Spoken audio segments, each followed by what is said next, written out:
દેવા ઇક્વિટી ગુણોત્તરમાં તેનો બીજો એક દાખલો છે અને એ પણ ખૂબ જ અગત્યનો છે. ફક્ત આટલી જ વિગતો આપેલી છે અને એના આધારે આપણે દેવા ઇક્વિટી ગુણોત્તર શોધવાનું છે. દેવા ઇક્વિટી ગુણોત્તરનું સૂત્ર પહેલાં લખી દઈએ.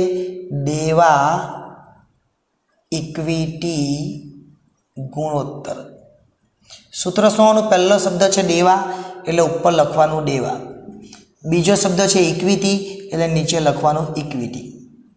બસ આ શબ્દ જ લખી દેવાના. પણ દેવા કેવા? તો દેવા એટલે બિન ચાલુ દેવા અથવા લાંબા ગાળાના, એટલે આપણે લખવાનું લાંબા ગાળાના અથવા બિન ચાલુ, બંને વસ્તુ એક જ કહેવાય. અને ઇક્વિટી એટલે શેર હોલ્ડરના ભંડોળો, શેર હોલ્ડરના ભંડોળો. હવે દેવા લાંબા ગાળાના દેવા, તો લાંબા ગાળાના દેવા કેવી રીતના શોધવાના?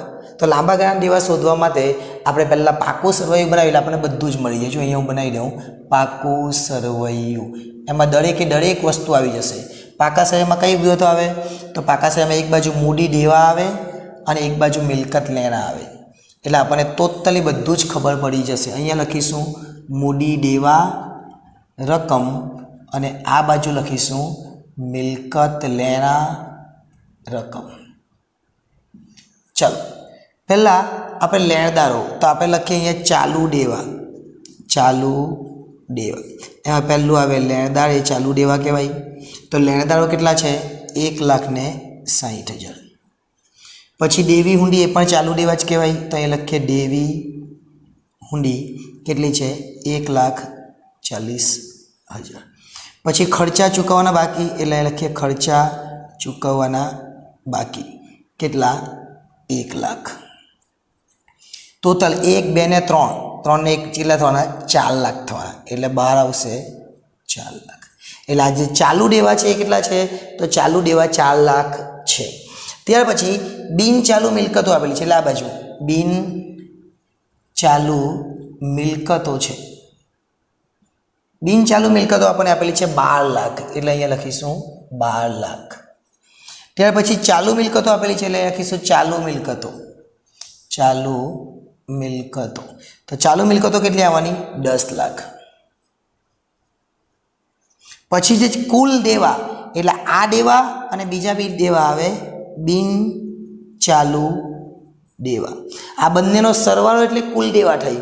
તો આ તો આપણને આપેલું છે કુલ દેવા, તો આપણે શોધવાનું બિન ચાલુ દેવા.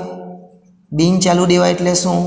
તો બિન ચાલુ દેવા એટલે કુલ દેવા કેટલા છે? 10,00,000.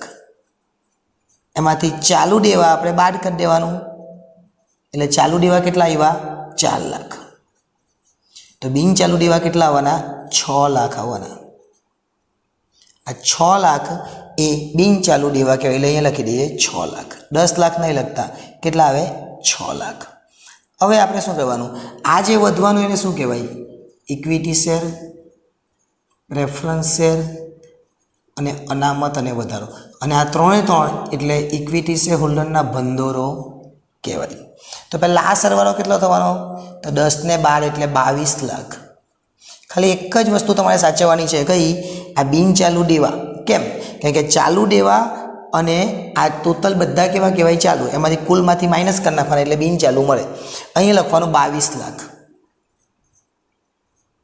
ઓકે, આ 10 અને આ 12 એટલે 22,00,000.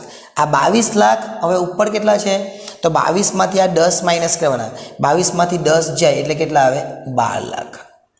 આ 12,00,000 શું આવ્યું? ઇક્વિટી શેર હોલ્ડરના ભંડોળો, એટલે ઇક્વિટી શેર હોલ્ડરના ભંડોળમાં લખવાના 12,00,000.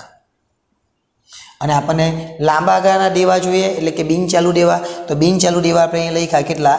6,00,000, એટલે અહીંયા ઉપર લખી દેવાના 6,00,000.